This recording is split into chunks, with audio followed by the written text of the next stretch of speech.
ഹരി ഓം ഹരി ഓം ഹരി ഓം.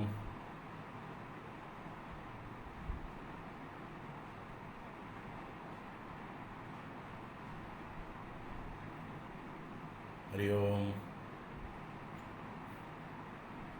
ഹരി ഓം. എല്ലാവർക്കും നമസ്കാരം.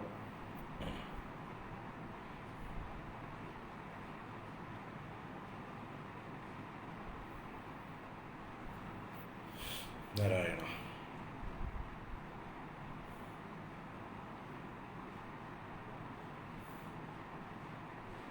ഹരി ഓം ഹരി ഓം. നമസ്കാരം നമസ്കാരം. എല്ലാവർക്കും നമസ്കാരം. എല്ലാവർക്കും സുപ്രഭാതം.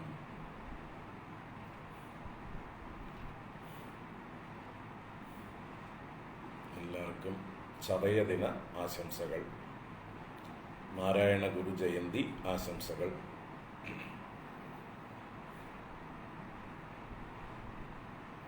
ഹരി ഓം ഹരി ഓം.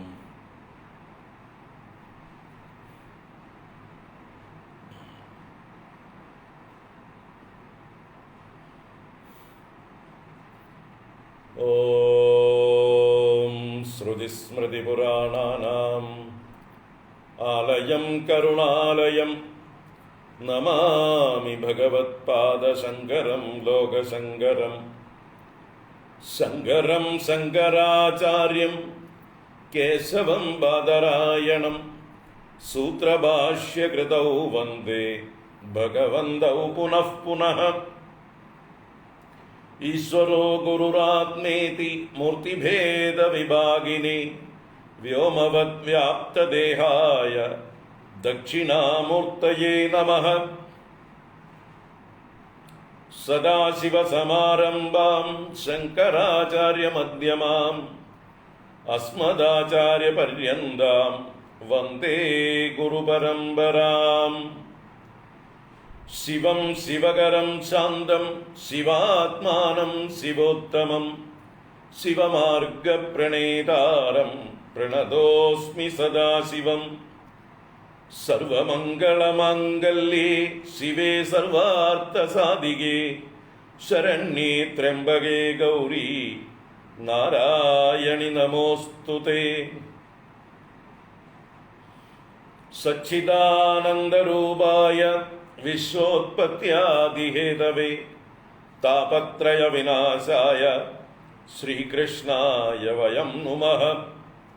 കൃഷ്ണായ വാസുദേവായ ഹരയേ പരമാത്മനി പ്രണതക്ലേശനാശായ ഗോവിന്ദായ നമോ നമഃ.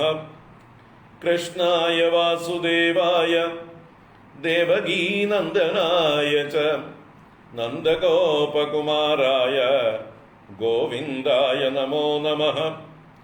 നമഃ പങ്കജനാഭായ നമഃ പങ്കജമാലിനേ നമഃ പങ്കജനേത്രായ നമസ്തേ പങ്കജാംഗ്രയേ. പീതാംബരം കരവിരാജിത ശംഖചക്രകൗമോദഗീ സരസിജം കരുണാസമുദ്രം രാധാസഹായമതിസുന്ദരമന്ദഹാസം വാതാലയേശമനിശം ഹൃദി ഭാവയാമി. അജ്ഞാനാന്തർഗഹനപതിതാൻ ആത്മവിദ്യോപദേശൈഃ ത്രാതും ലോകാൻ ഭവദവശിഖാ താപസം പച്യമാനാൻ മുക്ത്വാ മൗനം വടവിടവിനോ മൂലതോ നിഷ്പദന്തി. ശംഭോർമൂർത്തിശ്ചരതി ഭുവനേ ശങ്കരാചാര്യരൂപാ. ശംഭോർമൂർത്തിശ്ചരതി ഭുവനേ ശങ്കരാചാര്യരൂപാ.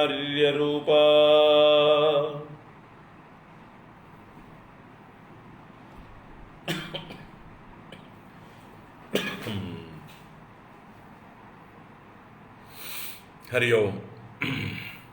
എല്ലാവർക്കും നമസ്കാരം. എല്ലാവർക്കും സുപ്രഭാതം, ശുഭദിനം, സുസ്വാഗതം. എല്ലാവർക്കും ചതയദിനത്തിൽ നാരായണ ഗുരുദേവൻ്റെ അനുഗ്രഹത്തിനായിക്കൊണ്ടുള്ള ആശംസകളോടെ നാരായണ ഗുരുദേവ ജയന്തി ആശംസകൾ.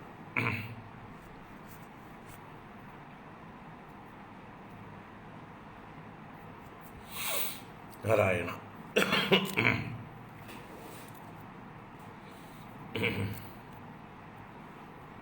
നാരായണ.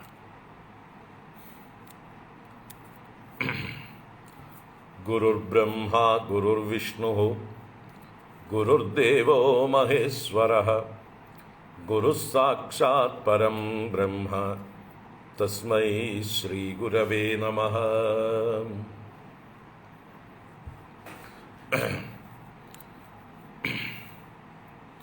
ആദിശങ്കര ഭഗവത്പാദരുടെ പിന്തുടർച്ചയാണ് നാരായണ ഗുരുദേവൻ.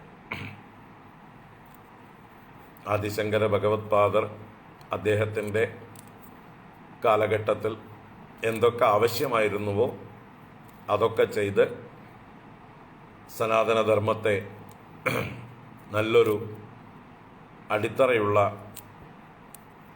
അദ്വൈത സിദ്ധാന്തത്തിൽ ഉറപ്പിച്ച് അതിൻ്റെ ആചാരാനുഷ്ഠാനങ്ങളുടെ എല്ലാം തത്വം ലോകത്തിന് വേണ്ട രീതിയിൽ പ്രകാശിപ്പിച്ച് ആചാരാനുഷ്ഠാനങ്ങളൊക്കെ വേണ്ട രീതിയിൽ സ്ഥാപിച്ച് ക്ഷേത്രങ്ങളെയൊക്കെ പുനർനിർമ്മിച്ച് അതിൻ്റെ പൂജാവിധികളും കാര്യങ്ങളും എല്ലാം നിർണയിച്ചു കൊടുത്ത്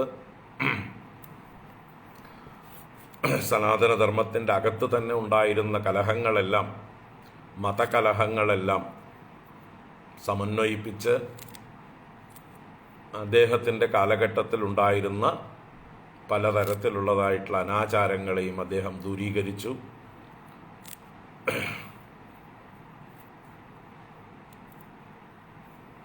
ആ സമത്വം എന്നുള്ളതായിട്ടുള്ള ദർശനത്തെ കൂടുതൽ അദ്ദേഹം ലോകത്തിന് പ്രകാശിപ്പിച്ചിട്ട് അദ്ദേഹത്തിൻ്റെ അവതാര ദൗത്യം പൂർത്തിയാക്കി കടന്നുപോയി.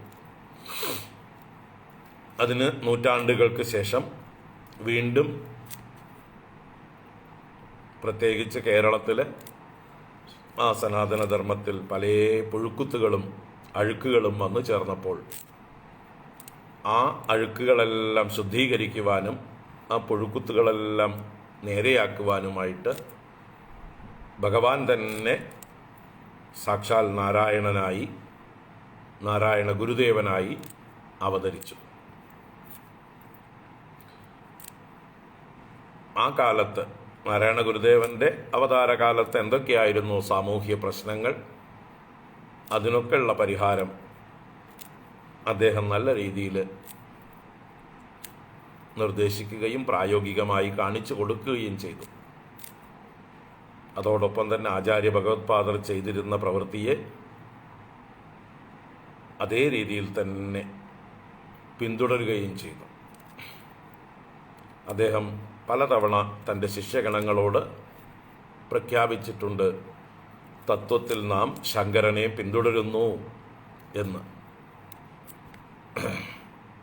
തത്വത്തിൽ നാം ശങ്കരനെ പിന്തുടരുന്നു എന്നുള്ളത് പലതവണ പല ശിഷ്യന്മാരോടും ഗുരുദേവൻ ആവർത്തിച്ച് പറഞ്ഞിട്ടുള്ളതാണ്.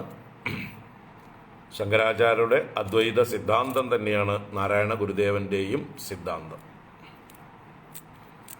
അത് ശങ്കരാചാര്യരുടെ സിദ്ധാന്തമല്ല, അത് വേദങ്ങളുടെ സിദ്ധാന്തമാണ്, ഉപനിഷത്തുക്കളുടെ സിദ്ധാന്തമാണ്, ഭഗവത്ഗീതയുടെ സിദ്ധാന്തമാണ്, സനാതനധർമ്മത്തിൻ്റെ ഏറ്റവും അടിസ്ഥാനമായിട്ടുള്ള സിദ്ധാന്തമാണ് അദ്വൈതം എന്നുള്ളത്. അത് തന്നെയാണ് അദ്ദേഹം നാരായണധർമ്മം എന്ന പേരിലും ആധുനിക കാലത്ത് അറിവില്ലാതെ മൂഢന്മാരായി അജ്ഞാനമാകുന്ന അന്ധകാരത്തിൽ കഴിഞ്ഞിരുന്ന സമൂഹത്തെ ഉദ്ധരിക്കുവാനായിക്കൊണ്ട് ഉപദേശിച്ചത്. അപ്പം അങ്ങനെ ശങ്കരൻ്റെ പാത പിന്തുടർന്ന നാരായണൻ കേരളത്തിൻ്റെ രണ്ടാമത്തെ പുത്രൻ തന്നെയാണ്. ശങ്കര നാരായണന്മാർ. ഇനി അവർ രണ്ടാണോ എന്ന് ചോദിച്ചാൽ രണ്ട് കാലങ്ങളിൽ രണ്ട് ശരീരങ്ങൾ എടുത്തു എന്ന് മാത്രമേ ഉള്ളൂ. അവർ തത്വത്തിൽ ഒരേ വസ്തു തന്നെയാണ്, ഒരേ ബ്രഹ്മതത്വം തന്നെയാണ്, ഒരേ ഈശ്വര അവതാരം തന്നെയാണ്. അവർ നമ്മളോടും അത് തന്നെയാണ് പറയുന്നത്, നിങ്ങളുമൊക്കെ ഞങ്ങൾ തന്നെയാണ്, നീ ഞാൻ തന്നെ, ഞാൻ നീ തന്നെ എന്നുള്ള തത്വമസി മഹാവാക്യത്തെ നമുക്കെല്ലാം ഉപദേശിച്ചു തരുന്ന ആ മഹാഗുരുവിൻ്റെ ജയന്തി ദിനത്തിൽ അദ്ദേഹത്തിൻ്റെ അനുഗ്രഹ വർഷം നമുക്കെല്ലാം ഉണ്ടാകട്ടെ എന്ന് പ്രാർത്ഥിച്ചുകൊണ്ട് അദ്ദേഹത്തിൻ്റെ പാതാരവിന്ദങ്ങളിൽ സാഷ്ടാംഗം പ്രണമിക്കുന്നു. കഴിഞ്ഞ ആഴ്ച 16-ാം തീയതി ആ ഗുരുദേവൻ്റെ സമാധി സ്ഥലത്ത് പോകാനുള്ള ഭാഗ്യവും ലഭിച്ചു. മുമ്പും പോയിട്ടുണ്ട്. ഇപ്പം അടുത്ത് നാരായണ ഗുരുദേവൻ്റെ സമാധി സ്ഥലത്ത് ചെന്ന് നമസ്കരിക്കാനും അദ്ദേഹത്തിൻ്റെ ശിഷ്യഗണങ്ങളുടേതായിട്ടുള്ള ആ സമാധി പൂജയിൽ പങ്കെടുക്കുവാനും യതിപൂജയിൽ പങ്കെടുക്കുവാനും ഒക്കെ ഉള്ളതായിട്ടുള്ള ഭാഗ്യം ലഭിച്ചു. അതെല്ലാം ആ ഗുരു പരമ്പരയുടെ അനുഗ്രഹം തന്നെയാണെന്ന് നല്ല ബോധ്യമുണ്ട്. അപ്പോൾ നമുക്ക് ശങ്കരകൃതികൾ കുറേ കഴിഞ്ഞു കഴിഞ്ഞാൽ ഇനി നാരായണ കൃതികളും ഇതുപോലെ പഠിക്കാം. അവിടുന്ന് ഞങ്ങൾക്ക് യതിപൂജയിലെ പ്രസാദത്തിൻ്റെ കൂട്ടത്തിൽ അഥവാ ഞങ്ങൾക്ക് കിട്ടുന്ന കിറ്റിൻ്റെ ഉള്ളിൽ സമ്പൂർണ്ണ കൃതികളും ഉണ്ടായിരുന്നു. നാരായണ ഗുരുദേവൻ്റെ സമ്പൂർണ്ണ കൃതികളും നല്ലൊരു പുസ്തകമായിട്ട് ലഭിച്ചു. ഞാൻ ഇങ്ങോട്ട് എടുക്കാൻ വിട്ടുപോയി. അവിടെ എൻ്റെ മറ്റേ റൂമിലായിരിക്കണം.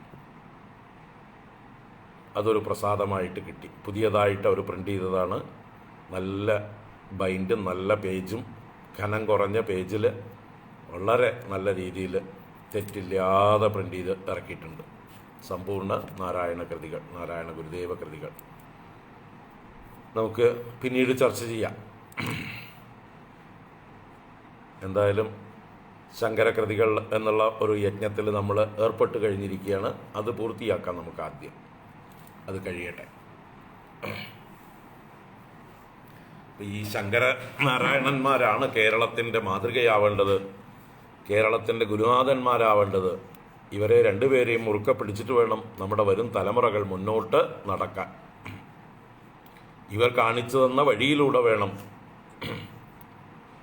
നമ്മുടെ വരും തലമുറകൾ മുന്നോട്ട് നടക്കാൻ.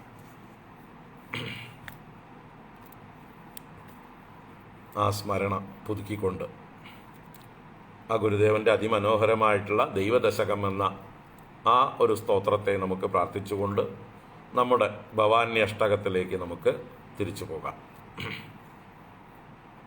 ഓം ദൈവദശകം ചൊല്ലാം.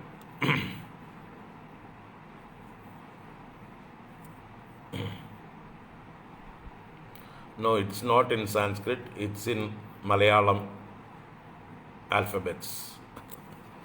മലയാള ലിപി.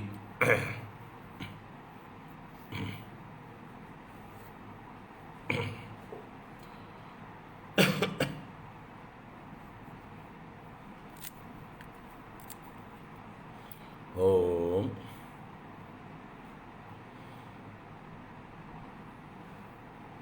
ദൈവമേ കാത്തുകൊള്ളുകങ്ങ് കൈവിടാതിങ്ങു ഞങ്ങളെ, നാവികൻ നീ ഭവാബ്ധിക്കോറാവിവൻ തോണി നിൻ പദം. ഒന്നൊന്നായി എണ്ണി എണ്ണി തൊട്ടെണ്ണും പൊരുളൊടുങ്ങിയാൽ നിന്നിടും ദൃക്കുപോലുള്ളം നിന്നിലസ്പന്ദമാകണം.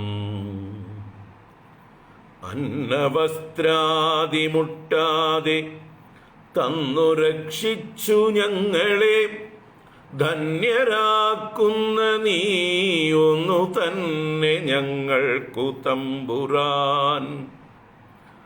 ആഴിയും തിരയും കാറ്റും ആഴവും പോലെ ഞങ്ങളും, മായയും നിൻ മഹിമയും നീയുമെന്നുള്ളിലാകണം.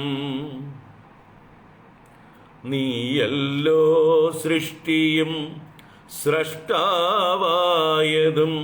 സൃഷ്ടിജാലവും, നീയല്ലോ ദൈവമേ സൃഷ്ടിക്കുള്ള സാമഗ്രിയായതും നീയല്ലോ. മായയും മായാവിയും മായാവിനോദനം നീയല്ലോ. മായയെ നീക്കി സായുജ്യം നൽകുമാര്യനും നീ. സത്യം ജ്ഞാനമാനന്ദം നീ തന്നെ. വർത്തമാനവും ഭൂതവും ഭാവിയും വേറല്ലോതും മൊഴിയുമോർക്കിൽ നീ. അകവും പുറവും തിങ്ങും മഹിമാവർണ്ണ നിൻപദം പുകഴ്ത്തുന്നു ഞങ്ങളങ്ങു ഭഗവാനേ. ജയിക്കുക ജയിക്കുക മഹാദേവ ദീനാവനപരായണ. ജയിക്കുക ചിദാനന്ദ ദയാസിന്ധോ. ജയിക്കുക ആഴമേറും നിൻമഹസ്സാം ആഴിയിൽ ഞങ്ങളാകവേ. ആഴണം വാഴണം നിത്യം വാഴണം വാഴണം സുഖം. ആഴമേറും നിൻമഹസ്സാം ആഴിയിൽ ഞങ്ങളാകവേ. ആഴണം വാഴണം നിത്യം വാഴണം വാഴണം സുഖം. ആഴണം വാഴണം നിത്യം വാഴണം വാഴണം സുഖം.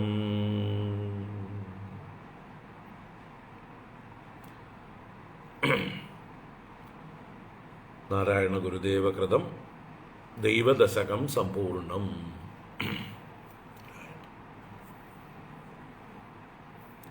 നാരായണ.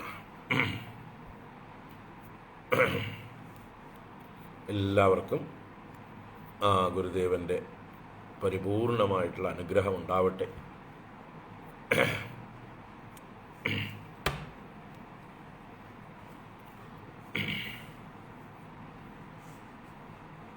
നമുക്ക് ആദിശങ്കര സ്തോത്ര തരംഗിണി ഇന്ന് 508 ദിവസമോ തോന്നുന്നു, അതോ 7, 507 അതിലേക്ക് പ്രവേശിക്കാം. ഭവാന്യഷ്ടകം അതൊന്ന് 8 ദിവസമായി. അതെ,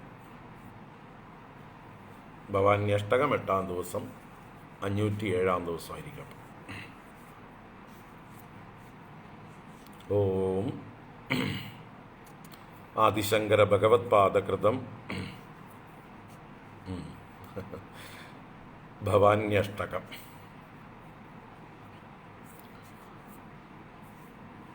ന താതോ ന മാതാ ന ബന്ധുരു ന ദാതാ ന പുത്രോ ന പുത്രീ ന ഭൃത്യോ ന ഭർത്താ ന ജായാ ന വിദ്യാ ന വൃത്തിർമമൈവ ഗതിസ്ത്വം ഗതിസ്ത്വം ത്വമേകാ ഭവാനി. ഭവാബ്ദൗ അപാരേ മഹാദുഃഖഭീരുഃ പപാത പ്രകാമീ പ്രലോഭീ പ്രമത്തഃ കുസംസാരപാശപ്രബദ്ധസ്വദാഹം ഗതിസ്ത്വം ഗതിസ്ത്വം ത്വമേകാ ഭവാനി. ന ജാനാമി ദാനം ന ച ധ്യാനയോഗം ന ജാനാമി തന്ത്രം ന ച സ്തോത്രമാത്രം ന ജാനാമി പൂജാം ന ച ന്യാസയോഗം ഗതിസ്ത്വം ഗതിസ്ത്വം ത്വമേകാ ഭവാനി. ന ജാനാമി പുണ്യം ന ജാനാമി തീർത്ഥം ന ജാനാമി മുക്തിം ലയം വാ കദാചിത് ന ജാനാമി ഭക്തിം വ്രതം വാപി മാതഃ ഗതിസ്ത്വം ഗതിസ്ത്വം ത്വമേകാ ഭവാനി. കുകർമ്മി കുസംഗീ കുബുദ്ധി കുദാസഃ കുലാചാരഹീന കുദാചാരലീനഃ കുദൃഷ്ടി കുവാക്യപ്രബന്ധഃ സദാഹം ഗതിസ്ത്വം ഗതിസ്ത്വം ത്വമേകാ ഭവാനി. പ്രജേശം രമേശം മഹേശം സുരേശം ദിനേശം നിശീതേശ്വരം വാ കദാചിത് ന ജാനാമി ചാന്യത് സദാഹം ശരണ്യേ ഗതിസ്ത്വം ഗതിസ്ത്വം ത്വമേകാ ഭവാനി. വിവാദേ വിഷാദേ പ്രമാദേ പ്രവാസേ ജലേ ചാനലേ പർവതേ ശത്രുമധ്യേ അരണ്യേ ശരണ്യേ സദാ മാം പ്രപാഹി. ഗതിസ്ത്വം ഗതിസ്ത്വം ത്വമേകാ ഭവാനി. അനാദോ ദരിദ്രോ ജരാരോഗയുക്തോ മഹാക്ഷീണദീന സദാ ജാഡ്യവക്ത്രഃ വിപത്തൗ പ്രവിഷ്ടഃ പ്രണഷ്ടഃ സദാഹം ഗതിസ്ത്വം ഗതിസ്ത്വം ത്വമേകാ ഭവാനി. വിപത്തൗ പ്രവിഷ്ടഃ പ്രണഷ്ടഃ സദാഹം ഗതിസ്ത്വം ഗതിസ്ത്വം ത്വമേകാ ഭവാനി. ഗതിസ്ത്വം ഗതിസ്ത്വം ത്വമേകാ ഭവാനി. നാരായണ. ഇതി ആദിശങ്കര ഭഗവത്പാദകൃതം ഭവാന്യഷ്ടകം സമ്പൂർണം. ഇന്നലെ നമ്മൾ 5-ാമത്തെ ശ്ലോകമാണ് കണ്ടത്. കുകർമ്മി കുസംഗീ കുബുദ്ധി കുദാസഃ കുലാചാരഹീനഃ കുദാചാരലീനഃ കുദൃഷ്ടി കുവാക്യപ്രബന്ധഃ സദാഹം ഗതിസ്ത്വം ഗതിസ്ത്വം ത്വമേകാ ഭവാനി. ഗതിസ്ത്വം ഗതിസ്ത്വം ത്വമേകാ ഭവാനി. അപ്പോൾ ഞാൻ എൻ്റെ ജന്മാന്തര വാസനകൾ കൊണ്ട് കുൽസിത കർമ്മങ്ങൾ ചെയ്യുന്നവനായിക്കൊണ്ടിരുന്നു. എൻ്റെ സംഘം കുൽസിത സംഘമായിരുന്നു. ദുഷ്ടജനങ്ങളുമായി സംഘം ചേർന്ന് എൻ്റെ ബുദ്ധി കെട്ടുപോയി. കുബുദ്ധിയായി ഞാൻ. അങ്ങനെ ഞാൻ കുൽസിതന്മാരുടെ ദാസനുമായി. ആരെ സേവിക്കാൻ പാടില്ലയോ അങ്ങനെയുള്ള ദുഷ്ടജനങ്ങളെ ഞാൻ സേവിക്കുന്ന സേവകനുമായി മാറി. അങ്ങനെ കുദാസനുമായി തീർന്നു. എൻ്റെ കുലത്തിലെ ആചാരങ്ങളും അനുഷ്ഠാനങ്ങളും എല്ലാം ഞാൻ വെടിഞ്ഞു. കുലാചാരഹീനഃ കുദാചാരലീനഃ. പിന്നെയോ എൻ്റെ ആചാരങ്ങൾ വെടിഞ്ഞാൽ പിന്നെ എനിക്ക് എന്താ ഉള്ളത്? പിന്നെ ഞാൻ കുൽസിതങ്ങളായ ആചാരങ്ങളെയൊക്കെ അനുഷ്ഠിക്കാൻ തുടങ്ങി. അങ്ങനെ കുൽസിത ആചാരങ്ങളിൽ കുദാചാരങ്ങളിൽ ലയിച്ചവനായി, ലീനനായി, മുഴുകിയവനായി, അരുതാത്ത കർമ്മങ്ങൾ മാത്രം ചെയ്യുന്നവനായി തീർന്നു. ചെളിക്കുണ്ടിൽ ആണ്ടുകൊണ്ടിരിക്കുകയാണ് ഇപ്പോൾ. കുദൃഷ്ടി, എൻ്റെ കണ്ണും കേടുവന്നു. എനിക്കൊന്നും വേണ്ടതുപോലെ കാണാനുള്ള വിവേകമില്ലാതെയായി. എൻ്റെ വിവേകം നഷ്ടപ്പെട്ട് മൂഢനായി ഞാൻ എന്നർത്ഥം. വല്ലാത്തൊരു മൂഢാവസ്ഥയാണ് എനിക്കിപ്പോൾ ഉള്ളത്. ഒന്നും വകതിരിവില്ലാതെയായി. എന്താണ് വേണ്ടത്? എന്താണ് അറിയേണ്ടത്? എന്താണ് നേടേണ്ടത്? എന്താണ് ചെയ്യേണ്ടത്? ആരെയാണ് സേവിക്കേണ്ടത്? ഒന്നും അറിയാതെയായി. കുദൃഷ്ടി, എൻ്റെ ദർശനം, എൻ്റെ ബോധം, എൻ്റെ വിവേകം എല്ലാം നഷ്ടപ്പെട്ടു. കുദൃഷ്ടി കുവാക്യപ്രബന്ധ സദാ അഹം. കുൽസിതങ്ങളായ വാക്കുകൾ മാത്രമേ എൻ്റെ വായിൽ വരുന്നുള്ളൂ. ആളുകളെ ദുഷിക്കാനും വേദനിപ്പിക്കുവാനും മാത്രമേ, നുണ പറയാനും മാത്രമേ ഞാനിപ്പോൾ വായ തുറക്കാറുള്ളൂ. ശങ്കരാചാര്യരുടെ കാര്യമല്ല, എൻ്റെ കാര്യമല്ല, ലോകത്തിലുള്ള ആളുകളുടെ അവസ്ഥയെക്കുറിച്ച് പറയുന്നത്. നമ്മളും പണ്ട് ഈ ഒരു അവസ്ഥയൊക്കെ ഉണ്ടായിട്ടുണ്ടാവും. ഈ ജന്മത്തിലല്ലെങ്കിൽ മുൻ ജന്മങ്ങളിൽ ഇതുപോലെയൊക്കെ ആയിരുന്നിരിക്കും. ഈശ്വര അനുഗ്രഹം കൊണ്ട് ഈ ജന്മത്തിൽ അത്ര അങ്ങോട്ട് മോശമൊന്നും ആയിട്ടില്ല. അത്ര മോശമായിരുന്നെങ്കിൽ ഇവിടെ ഒന്നും എത്തില്ലായിരുന്നു അല്ലേ? ഇപ്പം നമ്മളിപ്പോൾ ഇവിടെ എത്തിയിട്ടുണ്ടെങ്കിൽ അത്ര മോശമായിരുന്നില്ല. എന്തൊക്കെയോ ഉണ്ടായിരുന്നു, കുഴപ്പങ്ങളൊക്കെ ഉണ്ടായിരുന്നു. കുറേയൊക്കെ പോയി, കുറേയൊക്കെ ഇനിയും ബാക്കിയുണ്ട്. അതൊക്കെ ശ്രമിച്ചുകൊണ്ടിരിക്കണം എല്ലാം കളയാനായിക്കൊണ്ട്. കുവാക്യ പ്രബന്ധ കുവാക്യങ്ങളിൽ ഞാൻ പ്രകർഷേണ ബന്ധനസ്ഥനായിരിക്കുകയാണ്. അതെൻ്റെ ശീലമായിരിക്കണം. വായിൽ വേണ്ടാത്തത് വരിക എന്നുള്ളത്, മറ്റുള്ളവരെ വേദനിപ്പിക്കുക എന്നുള്ളത് എൻ്റെ ശീലമായിരിക്കുന്നു.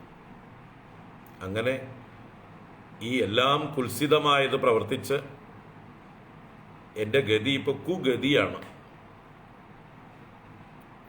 എനിക്ക് ആകെ കൂടി അറിയാം അമ്മ മാത്രമാണ് ശരിക്കും ഗതി എന്ന്. യോഗ്യതയൊന്നുമില്ല എനിക്ക്, എങ്കിലും കാരുണ്യം കൊണ്ട് അമ്മ എന്നെ കര കയറ്റണം.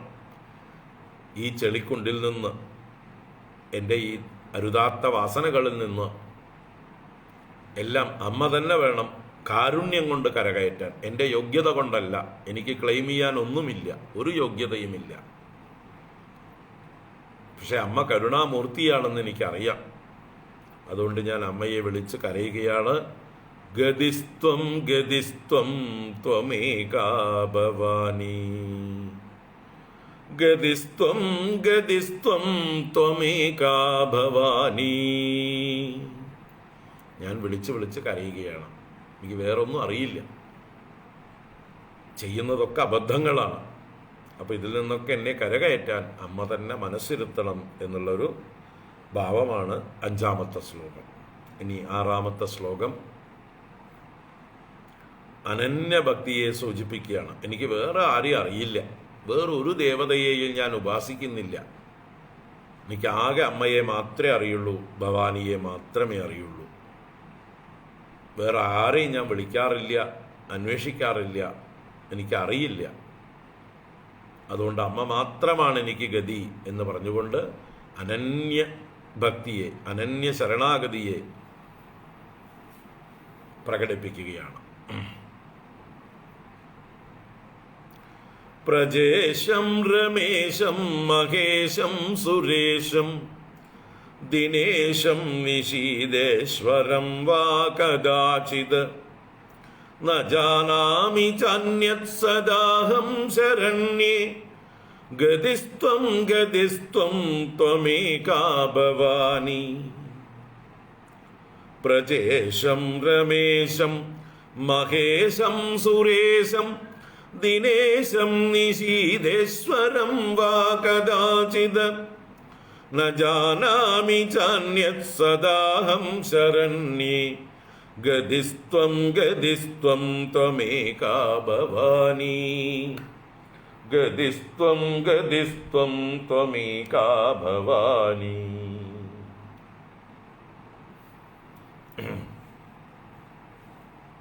ഇപ്പം എന്താ പറയണേ?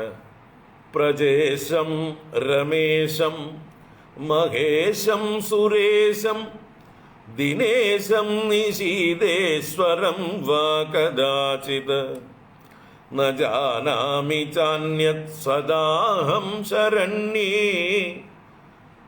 ഗതിസ്ത്വം ഗതിസ്ത്വം ത്വമേകാ ഭവാനി.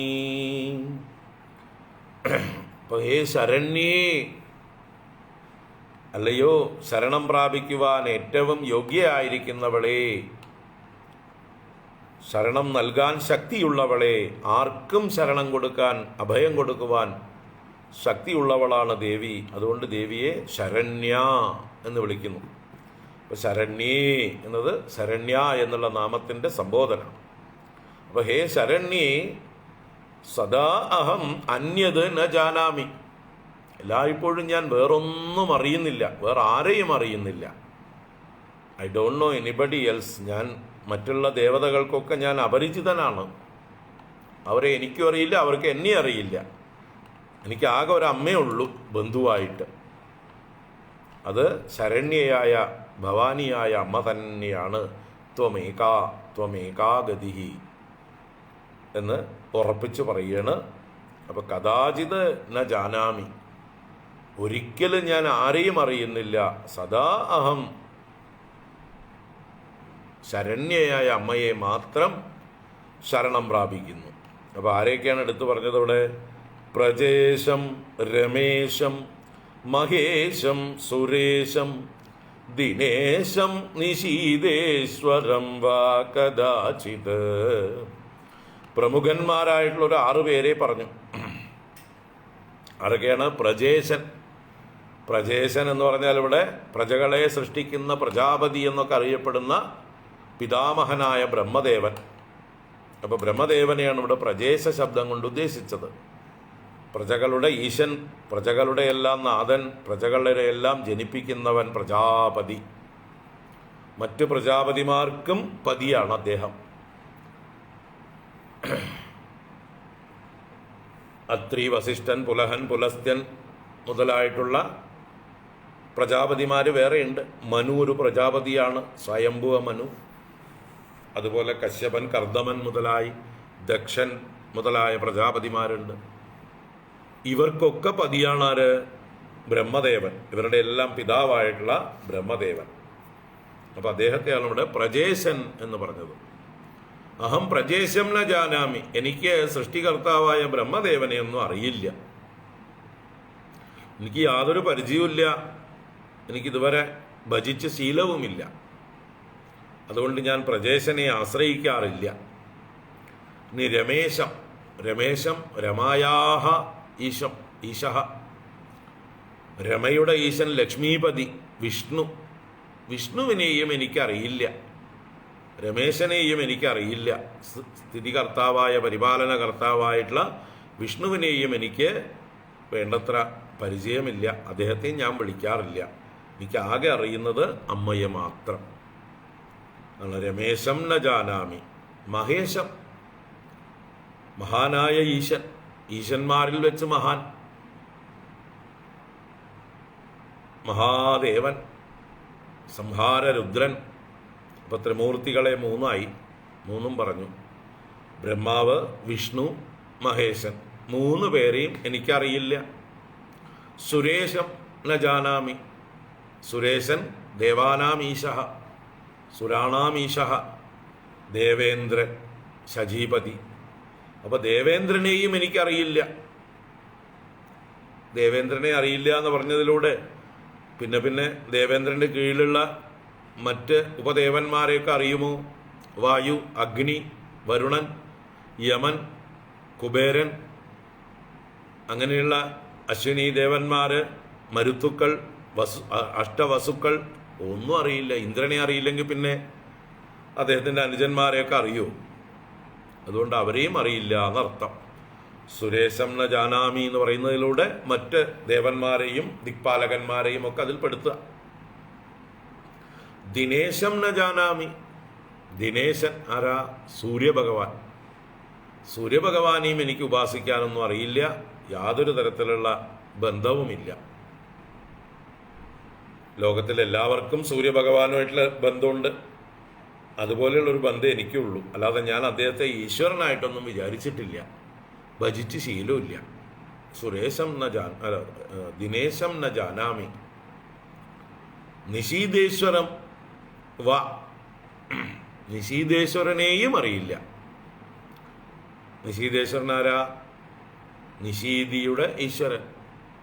നിശീതി രാത്രി. അപ്പൊ രാത്രിയുടെ ഈശ്വരനാരാ? ചന്ദ്രൻ.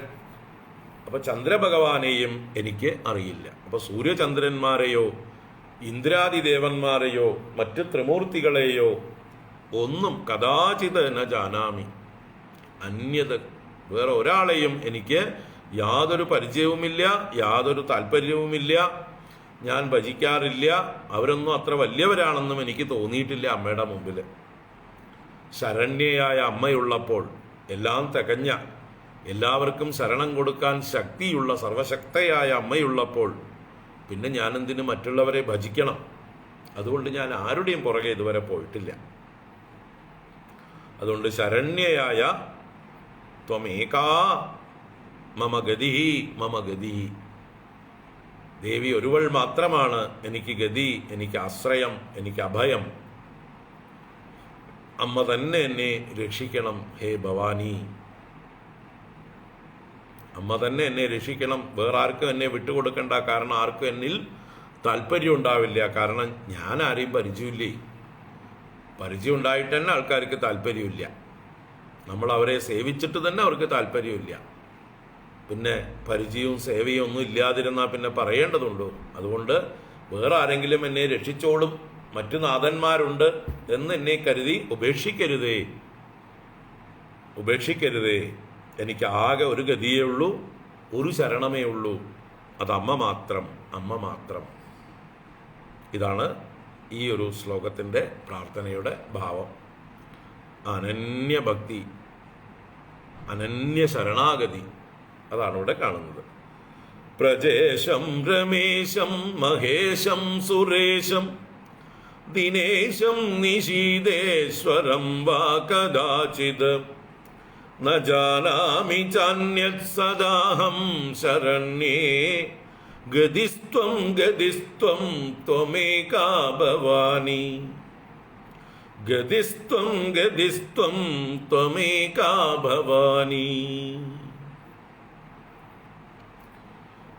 അപ്പോൾ ആ പ്രാർത്ഥനയുടെ ഏകാഗ്രതയെ സൂചിപ്പിക്കുകയാണ്, അല്ലെങ്കിൽ അത് തന്നെയാണ് ആറാമത്തെ ശ്ലോകത്തിൻ്റെ താല്പര്യം. നമുക്ക് ഉപാസന ചെയ്യുമ്പോൾ ഒരു ദേവതാഭാവത്തിൽ ഇഷ്ടദേവതയായിട്ട് ഏകാഗ്രത വേണം. ആ ഏകാഗ്രതയ്ക്ക് വേണ്ടിയിട്ടാണ് ഇങ്ങനെയുള്ള ഭാവങ്ങളൊക്കെ പറയുന്നത്. എനിക്ക് ഇന്നവരെയൊന്നും അറിയില്ല, എനിക്ക് അവരിലൊന്നും യാതൊരു ശ്രദ്ധയുമില്ല, താല്പര്യവുമില്ല, ഞാൻ അവരെ ആശ്രയിക്കുന്നില്ല, ദേവി ഒരാളെ മാത്രമേ എനിക്കറിയുള്ളൂ എന്ന് ആ ദേവി ഉപാസകന്മാരായിട്ടുള്ളവർ ദേവിയെ തന്നെ ശരണം പ്രാപിക്കുക. ബാക്കിയുള്ളവരൊക്കെ ദേവിയുടെ വിഭൂതികൾ മാത്രമാണ്. ദേവിയുടെ കിങ്കരന്മാരായി കരുതുക അവരെ. അപ്പൊ നമുക്ക് കേന്ദ്രത്തെ തന്നെ പിടിക്കാം. ദേവിയെ പിടിക്കുന്നതിലൂടെ നമ്മൾ കേന്ദ്രത്തിലേക്കാണ് പിടിക്കുന്നത്, അല്ലാതെ കേന്ദ്രത്തെ ആശ്രയിച്ച് കഴിയുന്ന ആളുകളെയല്ല. ദേവിയെ ആശ്രയിച്ച് കഴിയുന്ന എല്ലാവർക്കും ശരണ്യയായ ദേവിയെ ആശ്രയിച്ച് കഴിയുന്ന മറ്റുള്ള ഈശന്മാരെ ഒന്നും ഞാൻ ഭജിക്കുന്നില്ല. പ്രജേശനെയോ രമേശനെയോ മഹേശനെയോ സുരേശനെയോ ദിനേശനെയോ നിശീതേശ്വരനെയോ ഞാൻ ഭജിക്കുന്നില്ല, ഞാൻ അറിയുകയേ ഇല്ല. എനിക്ക് ആകെ അറിയുന്നത് അമ്മേ അമ്മേ അമ്മേ എന്ന് വിളിച്ച് കരയാൻ മാത്രമേ അറിയുള്ളൂ. അതുകൊണ്ട് അമ്മ തന്നെ എനിക്ക് ശരണം നൽകി എന്നെ അനുഗ്രഹിക്കണം. ത്വമേകാ മേ ഗതിഹി, ത്വമേകാ മേ ഗതിഹി. ഇനി എല്ലായ്പ്പോഴും ഞാൻ ഏതവസ്ഥയിലാണെങ്കിലും എന്നെ രക്ഷിക്കൂ അമ്മേ എന്നുള്ള പ്രാർത്ഥനയാണ് ഏഴാമത്തെ ശ്ലോകം. വിവാദേ വിഷാദേ പ്രമാദേ പ്രവാസേ ജലേ ജാനലേ പർവതേ ശത്രുമധ്യേ അരണ്യേ ശരണ്യേ സദാ മാം പ്രപാഹി ഗതിസ്ത്വം ഗതിസ്ത്വം ത്വമേകാ ഭവാനി. വിവാദേ വിഷാദേ പ്രമാദേ പ്രവാസേ ജലേ ജാനലേ പർവതേ ശത്രുമധ്യേ അരണ്യേ ശരണ്യേ സദാ മാം പ്രപാഹി ഗതിസ്ത്വം ഗതിസ്ത്വം ത്വമേകാ ഭവാനി. ഗതിസ്ത്വം ഗതിസ്ത്വം ത്വമേകാ ഭവാനി. അപ്പോൾ വിവിധ അവസ്ഥകളിൽ ഞാൻ ഭയപ്പെട്ട് നിൽക്കുമ്പോൾ, അഭയമില്ലാതിരിക്കുമ്പോൾ അമ്മ തന്നെ വന്ന് എന്നെ രക്ഷിക്കണം, അമ്മ തന്നെ വന്ന് എന്നെ രക്ഷിക്കണം. അമ്മ മാത്രമാണ് എനിക്ക് അഭയം, അമ്മ മാത്രമാണ് എനിക്ക് ഗതി, എൻ്റെ ശരണം എന്ന് വീണ്ടും ശരണ്യേ എന്ന് സംബോധന ചെയ്യുന്നു. ശരണ്യേ ഭവാനി സദാ മാം പ്രപാഹി. അല്ലയോ എല്ലാവർക്കും ശരണം കൊടുക്കുന്നവളെ, ശരണം പ്രാപിക്കാൻ യോഗ്യയായിരിക്കുന്നവളെ, ഏതാപത്തിൽ നിന്നും രക്ഷിക്കാൻ ശക്തിയുള്ളവളെ, എന്തും നൽകി അനുഗ്രഹിക്കാൻ കഴിയുന്നവളെ, സർവശക്തയായിരിക്കുന്നവളെ, ശരണ്യേ ഭവാനി ത്വമേകാ മമ ഗതി, ത്വമേകാ മമ ഗതി, സദാ മാം പ്രപാഹി. എല്ലായ്പ്പോഴും എന്നെ രക്ഷിച്ചാലും, എല്ലായ്പ്പോഴും എന്നെ രക്ഷിച്ചാലും. അപ്പോൾ ആ സദാ എന്ന് പറഞ്ഞതിൻ്റെ കൂടുതൽ എക്സ്പ്ലനേഷനാണ് മറ്റുള്ളതൊക്കെ. ഏതൊക്കെ സ്ഥലം പറഞ്ഞു? വിവാദേ വിഷാദേ പ്രമാദേ പ്രവാസേ ജലേ ചാനലേ പർവ്വതേ ശത്രുമധ്യേ അരണ്യേ. 9 സ്ഥാനങ്ങൾ പറഞ്ഞിട്ട് സദാ എല്ലായ്പ്പോഴും എല്ലായിടത്തും മാം പ്രപാഹി, മാം പ്രകർഷേണ പാഹി, എന്നെ നന്നായി രക്ഷിച്ചാലും എന്നെ പാലനം ചെയ്താലും എന്നാണ്. അപ്പോൾ ഏതൊക്കെ സന്ദർഭങ്ങളിൽ എനിക്ക് രക്ഷ വേണം? വിവാദേ. വിവാദേ, വിവാദം എന്ന് പറഞ്ഞാൽ ഇവിടെ ഉദ്ദേശിക്കുന്നത് മറ്റുള്ളവരുമായിട്ടുണ്ടാകുന്ന തർക്കങ്ങൾ, കലഹങ്ങൾ, അങ്ങനെയുണ്ടാകുന്ന പ്രശ്നങ്ങൾ, ചെറിയ കലഹങ്ങൾ, ചെറിയ തർക്കങ്ങൾ പോലും വലിയ യുദ്ധങ്ങളായിട്ട് പരിണമിക്കാം, നമ്മുടെ ജീവഹാനിക്ക് കാരണമാകാം. അല്ലേ? നമ്മൾ ദിവസവും മാധ്യമങ്ങളിൽ, പേപ്പറുകളിലൊക്കെ കാണുന്നുണ്ട്. ചെറിയ നിസ്സാര കാര്യങ്ങൾക്ക് വിവാദമായി ശണ്ട കൂടിയ ആളുകൾ തമ്മിലടിച്ച് അബദ്ധത്തിൽ പണി കഴിയുന്ന കഥകൾ. കൂട്ടുകാരായിരിക്കാം, ചിലപ്പോൾ തമാശയ്ക്ക് തുടങ്ങിയ ഒരു തർക്കമായിരിക്കാം, അല്ലെങ്കിൽ നിസ്സാരമായിട്ടുള്ള എന്തെങ്കിലും അങ്ങോട്ടും ഇങ്ങോട്ടും കൊടുക്കൽ വാങ്ങലിൻ്റെ പേരിലുള്ള തർക്കമായിരിക്കാം.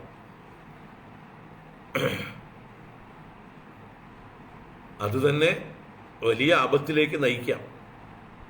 അപ്പോൾ ചെറിയ വിവാദങ്ങൾ പോലും നമ്മളെ ആപത്തിലേക്ക് എത്തിക്കാം. അതുകൊണ്ട് കലഹങ്ങൾ, തർക്കങ്ങൾ, വിവാദങ്ങൾ അതൊക്കെ ഉണ്ടാകുമ്പോൾ എൻ്റെ കൂടെ നിന്ന് എന്നെ രക്ഷിക്കണം. ഇനി പണ്ഡിതന്മാരുടെ സദസ്സിൽ ഞാൻ വിവാദത്തിനായിക്കൊണ്ടൊക്കെ പോകുമ്പോൾ എനിക്ക് വിജയം നൽകി അനുഗ്രഹിക്കണം. മറ്റുള്ളവർ എന്നെ വെല്ലുവിളിച്ചുകൊണ്ട് ഓരോ ശാസ്ത്രങ്ങളിൽ തർക്കം ചെയ്യുമ്പോൾ, ഞാൻ അമ്മയെക്കുറിച്ച് പറയുമ്പോൾ ആ അമ്മ തന്നെ അത് വേണ്ട പോലെ കൂടെ നിന്ന് രക്ഷിച്ച് നൽകണം. അപ്പോൾ വിവാദ ശബ്ദത്തിന് പല അർത്ഥത്തിലെടുക്കാം.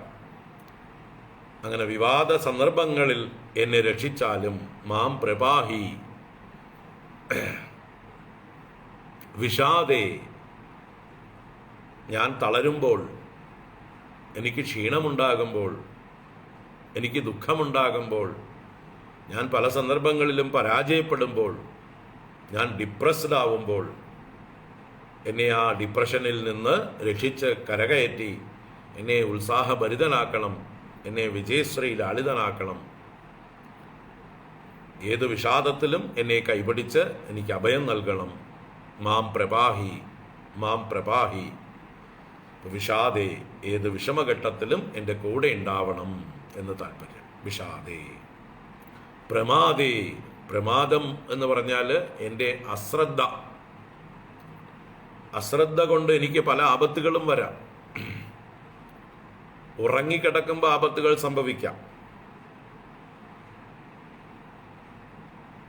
അതുപോലെ ആളുകളോടുള്ളതായിട്ടുള്ള ബന്ധത്തിൽ കള്ളന്മാരെ നല്ലവരാണെന്ന് തെറ്റിദ്ധരിച്ച് നമ്മൾ പെരുമാറാം.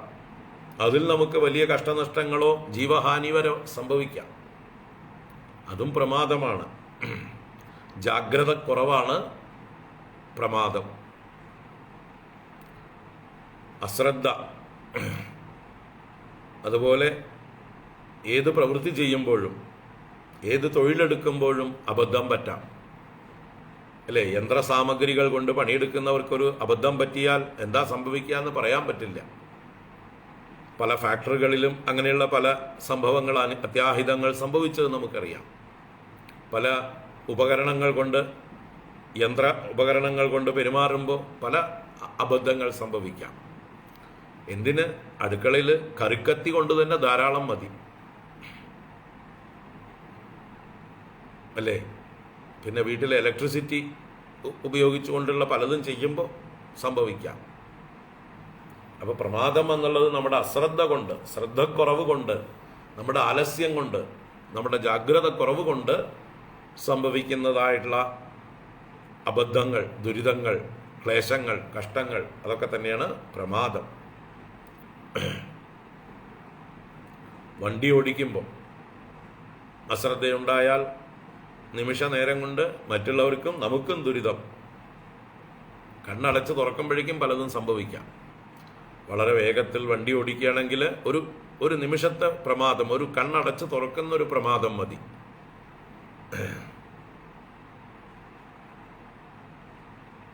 അപ്പോൾ ആ ഇൻടോക്സിക്കേഷൻ എന്നൊക്കെ പറയാം പ്രമാദം എന്നുള്ള അവസ്ഥയ്ക്ക്. ഏതെങ്കിലും തരത്തിലുള്ളതായിട്ടുള്ള ബുദ്ധിമാന്ദ്യം കൊണ്ട് എനിക്ക് പല അബദ്ധങ്ങളും സംഭവിക്കാം. അപ്പോഴൊക്കെ എൻ്റെ കൂടെ എൻ്റെ ബുദ്ധിക്ക് ജാഗ്രത നൽകി വേണ്ടതുപോലെ എന്നെ പ്രവർത്തിപ്പിക്കുവാൻ ശക്തി നൽകി അനുഗ്രഹിക്കണേ. അബദ്ധങ്ങൾ പിണയാതിരിക്കണേ, കൂടെ ഉണ്ടാവണേ എന്നാണ് ഇവിടെ മാം പ്രപാഹി, എനിക്ക് പ്രമാദം സംഭവിക്കാതിരിക്കണേ എന്ന്. ഇനി പ്രമാദം എന്നുള്ളത് ഏറ്റവും വലിയ പ്രമാദം എന്താണ്? നമ്മളെ തന്നെ മറന്നു തന്നെയാണ് ഏറ്റവും വലിയ പ്രമാദം. നമ്മൾ ആരാന്നേ നമുക്കറിയില്ല. നമ്മളെ തന്നെ മറന്നിരിക്കുകയാണ്. ആത്മവിസ്മൃതിയാണ് ഏറ്റവും വലിയ പ്രമാദം. ഞാൻ ആരെന്നറിയാതെ, സച്ചിദാനന്ദ സ്വരൂപമാണ്, ബ്രഹ്മമാണ് നമ്മുടെ സ്വരൂപമെന്നറിയാതെ ഈ ജഡമായിട്ടുള്ള ശരീരമോ അതിൽ പ്രവർത്തിക്കുന്നതായിട്ടുള്ള ഇന്ദ്രിയങ്ങളോ മനസ്സോ അതൊക്കെയാണ് ഞാനെന്നുള്ള തെറ്റിദ്ധാരണയാണ് പ്രമാദം. വേദാന്തത്തിലെ പ്രമാദം അതാണ്. ഞാൻ എന്നെ മറന്ന് ഞാനല്ലാത്തതിനെയൊക്കെ ഞാനെന്ന് ധരിക്കുന്നതാണ് പ്രമാദം. ഒരു തരത്തിലുള്ള ഭ്രമം, മോഹം. ഇത് നീക്കിത്തരണേ ദേവി എന്നും കൂടി പ്രാർത്ഥിക്കാം. പ്രമാദേ, എനിക്ക് പറ്റിയിട്ടുള്ള അബദ്ധം തിരുത്തി എൻ്റെ സ്വരൂപത്തെക്കുറിച്ചിട്ടുള്ള ബോധം എനിക്ക് നൽകി എന്നെ അനുഗ്രഹിക്കണേ. ഞാനല്ലാത്തതിൽ ഞാനെന്ന ബുദ്ധി ഇപ്പോൾ ഉറച്ചു പോയിരിക്കണു.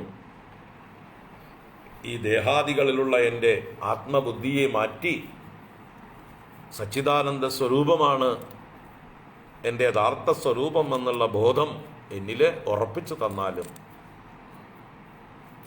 ആ പ്രമാദത്തിൽ നിന്ന് എന്നെ ഉണർത്തിയാലും, ഉത്തിഷ്ഠത ജാഗ്രത പ്രാപ്യ വരാൻ നിബോധത എന്നൊക്കെ പറയുന്ന ഈ പ്രമാദത്തിൽ പെട്ടുകിടക്കുന്നവരെയാണ്. പ്രമാദോ വൈ മൃത്യുഹു, പ്രമാദം മരിച്ചതിന് തുല്യം തന്നെയാണ്. ഈ ആത്മവിസ്മൃതി എന്നുള്ളത് മരിച്ചതിന് തുല്യം തന്നെയാണെന്ന് സനത്കുമാര മഹർഷി സനൽ സുജാതീയത്തിൽ പറയുന്നു. പ്രമാദോ മൃത്യു, പ്രമാദോ വൈ മൃത്യുഹു, പ്രമാദം തന്നെയാണ് മൃത്യു എന്ന്. അപ്പോൾ ഏറ്റവും വലിയ പ്രമാദം ആത്മവിസ്മൃതിയാണ്. അതിൽ നിന്ന് നമ്മെ ഉണർത്തി ബോധമുള്ളവരാക്കി തീർക്കട്ടെ ദേവി. പ്രവാസേ, പ്രവാസേ എന്ന് പറഞ്ഞാൽ പ്രവാസം. നമ്മുടെ ദേശം വിട്ടുകൊണ്ടുള്ള മറ്റൊരു ദേശത്ത്, പരദേശത്തുള്ള വാസമാണ് പ്രവാസം. സ്വന്തം ഗൃഹത്തിൽ നിന്നും, സ്വന്തം ഗ്രാമത്തിൽ നിന്നും, സ്വന്തം ദേശത്തു നിന്നും വിദൂര ദേശങ്ങളിലേക്ക് കാര്യങ്ങൾക്കായി കൊണ്ട് പോകേണ്ടി വരിക. ഉപജീവന മാർഗങ്ങൾക്ക് വേണ്ടി അന്യദേശങ്ങളിലേക്ക് അഭയം പ്രാപിക്കേണ്ടി വരിക. അവിടെ വാസ്തവത്തിൽ നമുക്ക് നല്ലൊരു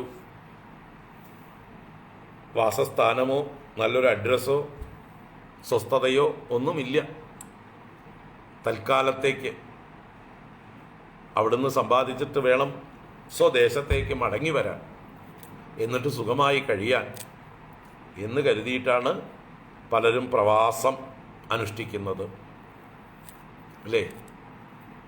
മറ്റ് ദേശങ്ങളിൽ പോയി സമ്പാദിച്ച് തിരിച്ചു വന്ന് സ്വന്തം ഗൃഹത്തിൽ സുഖമായിരിക്കണം എന്നാണ് എല്ലാവരുടെയും ഒരു സങ്കല്പം. പക്ഷെ ഇന്നത്തെ കേരളത്തിൻ്റെ അവസ്ഥയിൽ വരാതിരിക്കുന്നതാണ് നല്ലത് എന്നാണ് അഡ്വൈസ് ചെയ്യാൻ പറ്റിയത്. ഇവിടെയൊന്നും നമ്മൾ വീടും സ്ഥലമൊന്നും വാങ്ങിച്ചിടാതിരിക്കുകയാണ് നല്ലത്. തിരിച്ച് ഇവിടേക്ക് തന്നെ വരാമെന്ന് കരുതണ്ട. എവിടെയാണെച്ചാൽ അവിടെ സെറ്റിലാവാൻ ശ്രമിക്കുക. അപ്പം അത് പ്രവാസമല്ലാതെയാവും, സ്വദേശമായി മാറും. കേരളം അത്രയ്ക്ക് മോശമായി കൊണ്ടിരിക്കുകയാണ്.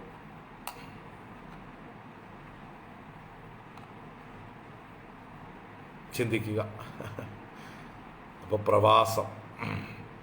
പ്രവാസകാലത്തും ഞാൻ അന്യരുടെ കീഴിൽ അന്യരെ ആശ്രയിച്ചുകൊണ്ട് കഴിയുമ്പോൾ എനിക്ക് ആപത്തുകളൊന്നും വരാതെ എന്നെ രക്ഷിച്ചു കൊള്ളണേ ഭഗവതി എന്നാണ് പ്രവാസേ. ജലേച്ച ജലേ, ജലത്തിൽ സഞ്ചരിക്കുമ്പോഴും ജലാശയങ്ങളിൽ ഇറങ്ങി കുളിക്കുമ്പോഴും സ്നാനാദികൾ ചെയ്യുമ്പോഴും, അതുപോലെ പലപ്പോഴും ജലയാനങ്ങളിൽ സഞ്ചരിക്കേണ്ടി വരും നമുക്ക്. തോണിയിലും ചങ്ങാടത്തിലും കപ്പലിലും ബോട്ടിലും എന്ന് പറഞ്ഞ പോലെ പലപ്പോഴും ജലസഞ്ചാരം വേണ്ടി വരും, ജലാശയങ്ങളിൽ ഇറങ്ങേണ്ടി വരും. അതുപോലെ പ്രളയം മുതലായിട്ടുള്ള ജലം വന്ന് നമ്മളെ വിഴുങ്ങും. അപ്പം ഇങ്ങനെയുള്ള ജലത്തിൽ നിന്നുള്ളതായിട്ടുള്ള ഭയത്തിൽ നിന്ന് എന്നെ രക്ഷിച്ചാലും ജലം കൊണ്ടുള്ളതായിട്ടുള്ള യാതൊരു പീഡയും എനിക്ക് ഉണ്ടാവരുത്. ഇതാണ് ജലേച്ച. അനലേ, അനലേ എന്ന് പറഞ്ഞാലോ അനലൻ അഗ്നിയാണ്. അപ്പോൾ അഗ്നിയിൽ നിന്നും എന്നെ രക്ഷിക്കണം. അഗ്നിബാധകളുണ്ടായി ആപത്തിൽപ്പെടാതെ എന്നെ രക്ഷിക്കണേ. എവിടെ പോയാലും അഗ്നിബാധയിൽ നിന്നൊന്നും അഗ്നിബാധയിൽ നിന്ന് എന്നെ രക്ഷിച്ച് സുരക്ഷിതനാക്കണം. അമ്മ തന്നെ വേണം. കൊച്ചുകുട്ടികൾ എങ്ങനെയാണോ അല്ലേ വെള്ളത്തിൽ കളിക്കുകയോ വെള്ളത്തിൽ വീഴാൻ പോവുകയോ, ഒരു ബക്കറ്റ് വെള്ളം മതി കൊച്ചുകുട്ടികൾ വീണ് അബദ്ധം പറ്റാൻ. അപ്പം അതിൽ നിന്നൊക്കെ അമ്മമാരെങ്ങനെയാണോ കൊച്ചുകുട്ടികളെ രക്ഷിക്കുക, അതുപോലെ അഗ്നിയിൽ നിന്നും വെള്ളത്തിൽ നിന്നുമെല്ലാം എന്നെ രക്ഷിക്കണേ അമ്മേ. ജലേച്ച അനലേച്ച പർവ്വതേ. ഇനി പർവ്വതങ്ങളിലൊക്കെ എനിക്ക് സഞ്ചരിക്കേണ്ടി വന്നാൽ ആ ദുർഗങ്ങളിൽ എന്നെ സഹായിക്കണേ. എനിക്ക് ക്ഷീണമില്ലാതെയും അതുപോലെ മറ്റ് ക്ലേശങ്ങളില്ലാതെയും മറ്റ് വന്യമൃഗങ്ങളുടെയും മറ്റും ബാധയില്ലാതെയും ശ്വാസതടസ്സമില്ലാതെയും മഞ്ഞുവീഴ്ചയില്ലാതെയും മേഘസ്ഫോടനമില്ലാതെയും എന്നെ പർവ്വതങ്ങളിലുള്ള യാത്രകളിൽ സഹായിക്കണേ, കൂടെ നിന്ന് രക്ഷിക്കണേ. പർവ്വതേ ശത്രുമധ്യേ. പലപ്പോഴും ഞാൻ അറിയാതെ എൻ്റെ ശത്രുക്കളുടെ മധ്യത്തിൽ പോയി പെട്ടുപോകും. അപ്പോൾ ആ ശത്രുമധ്യത്തിൽ നിന്നും എന്നെ രക്ഷിക്കണേ. ശത്രുക്കൾ എന്നെ ഉപദ്രവിക്കുന്നതിൽ നിന്ന് അമ്മ തന്നെ വന്ന് എന്നെ രക്ഷിക്കണേ. ശത്രുമധ്യേ അരണ്യേ. അരണ്യേ വനത്തിൽ സഞ്ചരിക്കുമ്പോഴും, അഥവാ ഞാൻ വനത്തിൽ വല്ല വാസം വേണ്ടി വന്നാൽ വനവാസകാലത്താണെങ്കിലും അല്ലെങ്കിൽ വനയാത്രകാലത്താണെങ്കിലും വന്യമൃഗങ്ങളിൽ നിന്നും മറ്റ് കഷ്ടനഷ്ടങ്ങളിൽ നിന്നും വിശപ്പ്, ദാഹം, ക്ഷീണം, വെയിൽ, മഴ, കാറ്റ്, മഞ്ഞ് മുതലായ ദുരിതങ്ങളിൽ നിന്നും എല്ലാം എന്നെ രക്ഷിക്കണേ. അമ്മയല്ലാതെ വേറൊരു ശരണം എനിക്കില്ല. അമ്മ മാത്രമാണ് ശരണ്യ. അതുകൊണ്ട് സദാമാം പ്രപാഹി. ഞാൻ എവിടെ ഏതവസ്ഥയിലാണെങ്കിലും, അപ്പം ഇനി ഇതിൽ പറയാത്ത അവസ്ഥകളൊക്കെ കൂട്ടാം.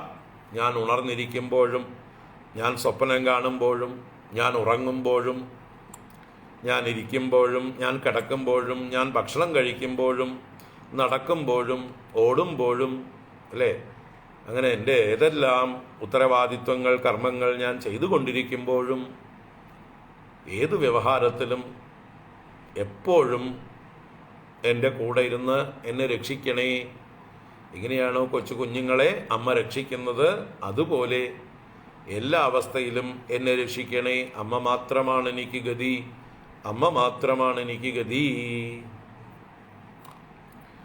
വിവാദേ വിഷാദേ പ്രമാദേ പ്രവാസേ ജലേ ജാനലേ പർവ്വതേ ശത്രുമധ്യേ അരണ്യേ ശരണ്യേ സദാ മാം പ്രപാഹി ഗതിസ്ത്വം ഗതിസ്ത്വം ത്വമേകാ ഭവാനി ഗതിസ്ത്വം ഗതിസ്ത്വം ത്വമേകാ ഭവാനി. അടുത്ത ശ്ലോകം നാളെ കാണാം. ഇന്നിവിടെ നിൽക്കട്ടെ. ഒരു ശ്ലോകം കൂടിയുണ്ട്, നാളെ കാണാം. ഓം. കായേന വാചാ മനസേന്ദ്രിയൈർവാ ബുദ്ധ്യാത്മനാ വാ പ്രകൃതേ സ്വഭാവാത് കരോമി യദ്യത് സകലം പരസ്മൈ നാരായണായേതി സമർപ്പയാമി. ഓം ശാന്തി ശാന്തി ശാന്തി. ഹരി ഓം. ശ്രീ ഗുരുഭ്യോ നമഃ. ഹരി ഓം.